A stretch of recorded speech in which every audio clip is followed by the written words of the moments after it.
أعوذ بالله من الشيطان الرجيم بسم الله الرحمن الرحيم.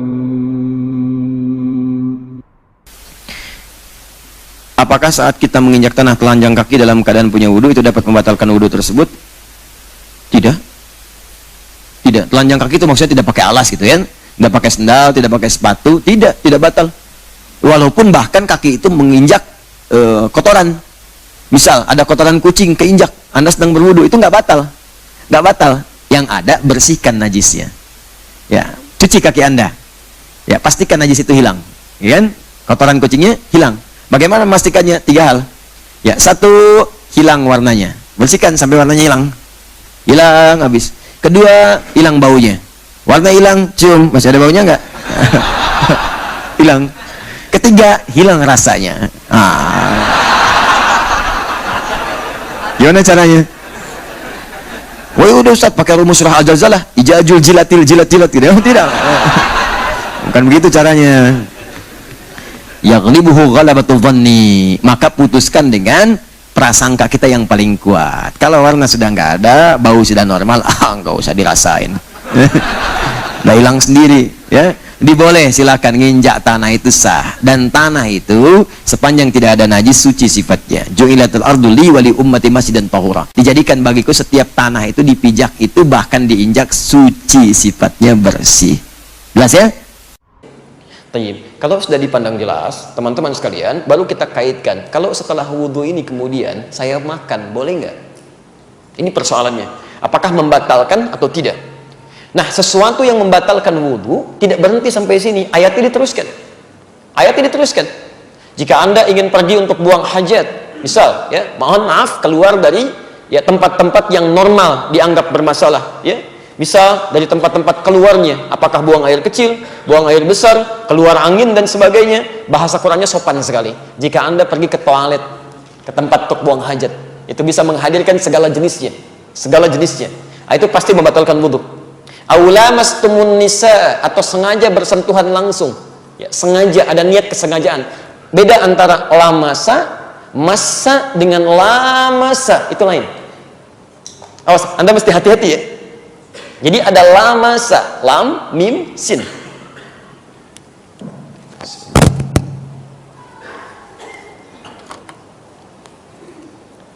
Baik, tolong menyesuaikan sekiranya tidak terlihat, nanti coba digambarkan saja ya. Insya Allah saya tidak hapus.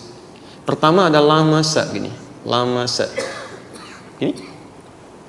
Kalimat kedua ada lamasa. Dan kalimat ketiga ada massa. Massat humul ba'sa wa dharra. Ya.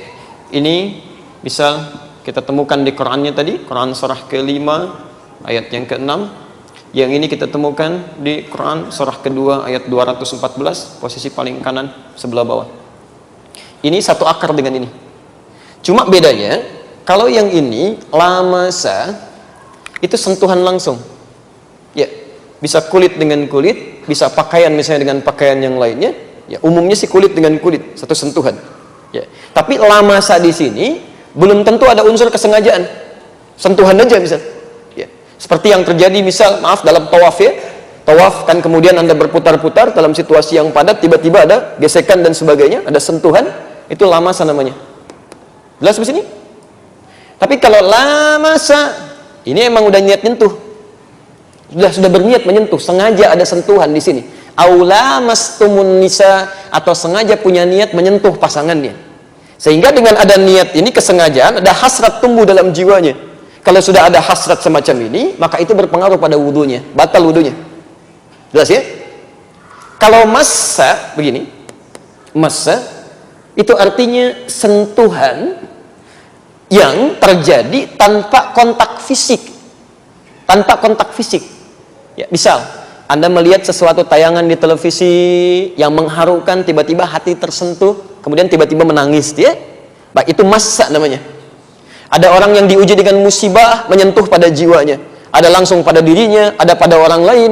Kita lihat saudara kita di Aleppo, di Rohingya, diuji, tiba-tiba kita menangis, kita bersedih, kita berdoa, itu massa, sentuhan. Ada pada orang lain, ada pada diri kita. Tapi ini pun bisa masuk pada konteks yang negatif.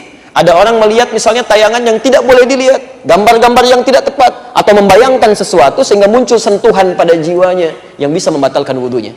Jelas di sini? Nah, kalau terjadi hal-hal semacam ini, maka itu mutlak batal wudunya. Diulang. Jelas ya? Kalau batalnya dalam hal-hal yang dibenarkan, maka tidak ada dosa baginya. Cuman batal saja dia mengulang wudu. Tapi kalau batalnya diakibatkan oleh maksiat, maka selain batal dia pun berdosa dan dia harus bertobat pada Allah Subhanahu wa taala dari dosanya. Jelas di sini? Baik, hati-hati. Kadang-kadang saya pernah temukan orang-orang iseng.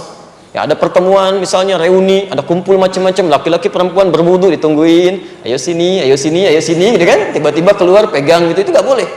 Ya, yang dipegangnya nggak batal karena dia nggak berniat. Cuman yang megangnya dia berdosa. Dia berdosa dia. Nah, teman-teman sekalian, itu yang sifatnya standar. Lalu bagaimana dengan makanan? Kita kembalikan ke keterangan Nabi Sallallahu Alaihi Wasallam. Hadis Muslim nomor hadis 828. Seorang sahabat bertanya pada Rasulullah Sallallahu Alaihi Wasallam, Ya Rasulullah, wahai Rasulullah, apakah makan kambing membatalkan wudu? Apakah makan kambing membatalkan wudu?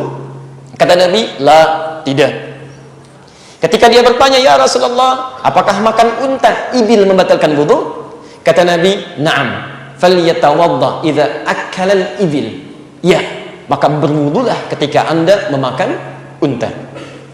Dari sini orang-orang yang tekstual menyimpulkan bahwa dalam konteks ini hanya unta. Di Arab yang tekstual, teksnya begitu dipahami begitu. Hanya unta yang kalau dimakan maka itu yang membatalkan wudu, kemudian dia berwudu kembali. Sedangkan makanan selain unta itu diperkenankan, gak ada masalah. Nah, yang kontekstual bukan melihat untanya, tapi melihat pada jenis makanannya.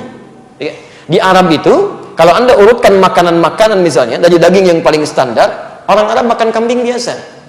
Sampingnya ada zaitun, ada salatah, ada macam-macam, ya baunya bisa cepat hilang, normal biasa. Dan kambing di Arab dengan kambing di kita beda, baunya lebih bau kambing di sini. Karena makanannya lain. Lain unsurnya, ya. Menyengatnya lebih menyengat yang di sini, sana agak biasa. Tapi unta itu berbeda. Dari mulai lihatnya, pengaruhnya, baunya, macam-macamnya. Jadi kalau makan misalnya sekaligus makan daging unta pada saat itu, sementara membersihkannya dengan menggunakan siwak saja, sekarang belum ada semacam odol dan sebagainya, maka ketika digunakan sholat baunya masih ada. Ya, keadaan masih meresap. Maka kemudian dipahami secara kontekstual setiap makanan-makanan yang punya jenis sifat seperti unta, yang kalau dimakan masih menghasilkan bau yang tidak sedap, masih berpengaruh pada kekhusyuan dalam ibadah, maka yang seperti itu yang terbaik berwudu kembali. Misal jengkol dan saudara-saudaranya, gitu kan? Anda makan jengkol, obatnya pete, makan pete, obatnya jengkol, gitu kan? Tapi sama-sama bau di situ. Ya, jangan dipaksakan. Bawang, saya kan, yang sekiranya menghasilkan bau tidak sedap, Anda saja sudah tidak merasa sedap. Bagaimana Anda menghadap Allah?